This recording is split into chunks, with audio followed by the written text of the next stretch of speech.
Okay, now before we get into this unboxing, let's talk about the $50 baitcaster. Now, who is the $50 baitcaster for? Now, of course, the $50 baitcaster is for the angler who just doesn't have the budget for, a higher end reel. And also, I believe the $50 baitcaster is targeted towards the beginner. Whether you're just beginning in fishing or you're graduating from spinning gear into baitcasters, and you don't want to invest a lot of money into something that you may not want to do in the future. So let's say you made it onto one of the larger fishing forums on the internet and you post a question, or you see a ton of threads asking about what kind of what's the best baitcaster you can get for around $50. And inevitably everyone is going to tell you to get the Abu Garcia Black Max. Probably because the Black Max is available everywhere. You go to Walmart, the Black Max is there. And from what I've heard, it's a pretty decent reel, and it's only $50. And just thinking about it, there's really not many other options out there, if any at all, for baitcasters in the $50 range. But let's say you want to get a DAIWA or a Shimano. So if I go to Tackle Warehouse, and let's say we're going to pick DAIWA and see what kind of options they have in the $50 baitcaster range. Okay, nope. It's $200. That's $450. $250. Ooh, there's one for $29.99, but that's a spin cast reel, and we don't want that. So I keep scrolling and scrolling. $350. Okay, so the cheapest baitcaster I see here is called the RG, and that is $70. Okay, so let's say that's still out of your budget. You have around $50 to spend. So let's see what Shimano's got to offer. Now, Shimano is usually not known for low cost baitcasters. So let's see, $600, nope, $420. Okay, here's one, the CAENAN. Of course, that dropped down, but it's still $70. And then you have the CAENAN, and that's still $70. So I don't see any other cheaper reel in the Shimano lineup. Or is there?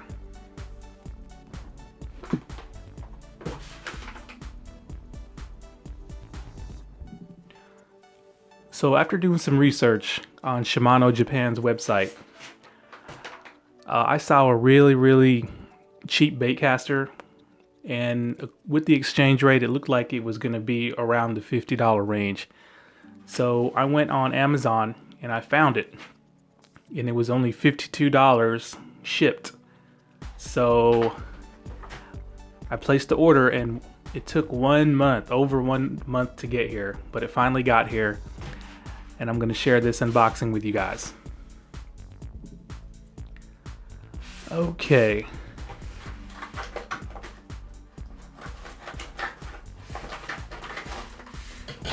One whole month waiting for this thing. Okay, let's see. We got a little thank you note here. We don't care about that. And here we go. The JDM Shimano Bass Rise. Alright, let's see. It's a really small box. You're probably not going to get a lot of extras in here. Schematics.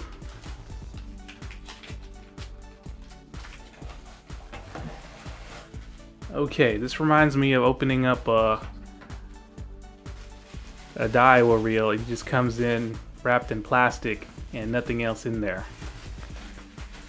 Let's see what what do you get for your $50 from Shimano? All right.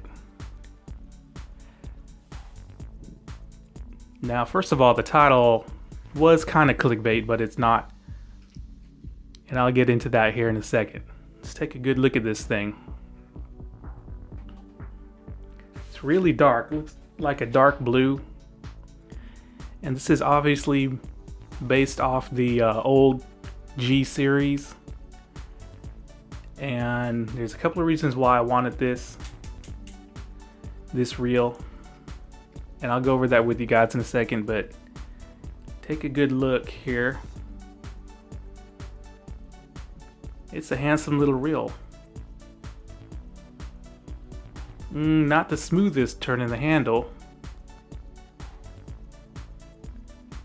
The front plate is loose. Okay, so there's some quality control right there. Issues right off the bat. And of course, this is made in...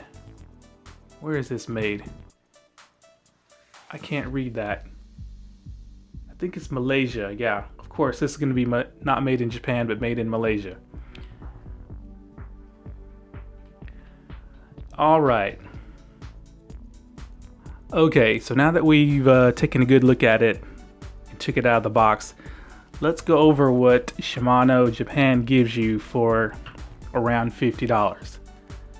Now the first thing is it's going to be a graphite frame and side plates, a graphite or plastic star drag. Now the star drag still clicks, so that's good. A spool tension knob made of plastic, and it feels pretty awful. Now keep in mind, I usually have high-end reels, so I'm kind of comparing these to, you know, METANIUMs and CHRONARCHs and whatnot. The retrieve is pretty loud. I don't know if you can hear that. I mentioned before, this front plate is loose. You can see. I don't know if I can tighten that up with the screwdriver or whatnot. Now this is a 200 capacity spool, and of course this is based off the G series. I have the CITICA G here. You can tell it. I don't know if this is the same spool or not. If this is the same spool as the CITICA, then I will be pleasantly surprised, because this spool here is a sleeper. Same thumb bar. Let's see how the thumb bar feels. All right. Great thumb bar action.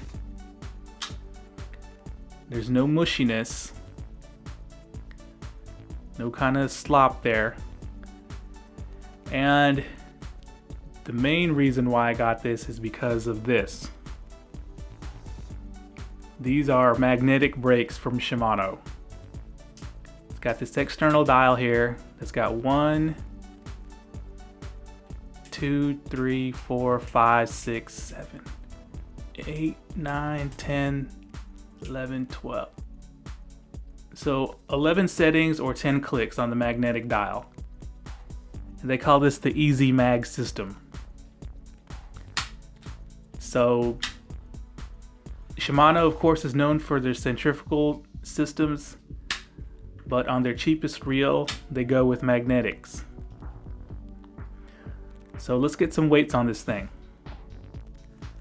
Okay, now one thing I forgot to mention, I know the title said 0 ball bearings, and that's not clickbait, it's actually true. This thing has no ball bearings. It has listed as 0, but it has 1 roller bearing. So I'm assuming they're using bushings to support the spool and the pinion and whatnot. So that's a big thumbs down. At least give me 2 ball bearings for the spool. Come on, Shimano. Okay, so I got the scale out. And let's see what this thing weighs in comparison to the CITICA.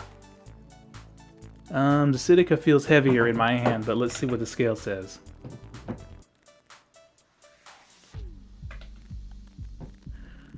Okay, so the CITICA weighs 7.7 ounces, while the Bass Rise Weighs 7.1. Okay, so it's pretty lightweight. But then again, it's pretty much 90% plastic or graphite. So what I'm going to do next is I'm going to take that spool out somehow. There's no kind of release mechanism, so I'm assuming I got to unscrew it here and get a weight on that spool, and also check out the magnetic brake system and see how Shimano does it. Okay, to access the spool, you do unscrew that little screw in there, and this thing twists off. Look at this. This has got a very similar to the Korean style magnetic brakes. And take a look at that blue thing in there. That is a bushing. And it's held in place by some kind of a retainer there, that blue bushing. I wonder if this is similar to the Concept Z bushings. I doubt it. But you got 6 magnets here that when you turn this dial, let's see what happens. Oh wow, look at that. That's pretty neat. So that's retracted all the magnets. When I'm turning this dial, wow, that's pretty cool. So let's look at this way. So apparently this is maximum. Pow! That's kind of cool. That magnetic mechanism. Okay, so let's pop this spool out here. And you'll see that there is a bushing there.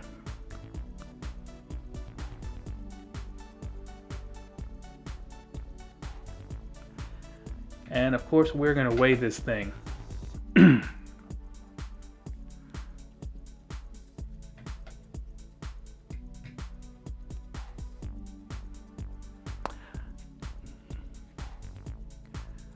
Okay, wow, 14.4 gram spool. That's pretty light. This is lighter than all the $99 reel spools. It's even lighter than the CASITAS spool. That's crazy. So Shimano gives you a really light spool for your $50, but no ball bearings. So let's see how it compares to the CITICA spool. I'm thinking they are probably the exact same spool. And the CITICA spool, okay, weighs less at 14 grams. Now remember, the CITICA spool is super light. This thing can absolutely long bomb. And if anyone ever talks trash about the G series, whether online, they don't know what they're talking about. And I guarantee you they've never even touched one, let alone fished one, because those things, this reel here is a sleeper. So anyway, back to the bass rides. So yeah, that is a cool magnetic system. So you can obviously probably replace these bushings with ball bearings. Just pop that out. Pop that out. And I wonder if there's anything under the spool tension that I would need to replace. It's gonna be tough getting underneath that. I'm gonna have to look at the schematics to see if there's a bearing under there that I can replace. But I think these are probably the only 2 bushings that support the spool, and I think Shimano probably designed it that way just so you can just replace them pretty easily. Okay, so there it is, the Shimano Bass Rise. Now this thing came out in 2012, so it's pretty old. It may even get replaced soon, who knows. But what I'm gonna do is I'm going to fish this thing all winter and see what it performs like. I bet it can cast pretty good even with the bushings because of that light spool. And I want to see the quality, I guess I should say. Now the knock on $50 bait casters or just cheap reels in general is they may perform well initially, maybe for the first couple of trips, and then they begin to fall apart. Therefore, you need to either replace some parts, which probably cost more than the reel, or just buy a new reel in general. So that's what the knock is on the cheaper equipment. So I'm gonna see if these things last, if they'll hold up. And what I want you guys to do is, I need a rod to pair this up with, and I want to spend $50 maximum on the rod. And I don't know what the options are available. I did see there's an Ugly Stick Elite. That looks like a good option there. But if you guys can think of a better rod for $50 maximum, leave it in the comments below. And I'll do the research, and maybe the most popular suggestion I'll get, and I'll pair it up with this this bass rise. I'm actually really excited to try this thing out. And of course, this channel is all about comparisons. So naturally I got one of these too to compare it with. Alright guys, I hope you enjoyed this video. $52 Shimano Baitcaster. 0 ball bearings, 1 roller bearing, $52 shipped. Took over a month to get here, but I'm glad it finally got here. And thanks a lot.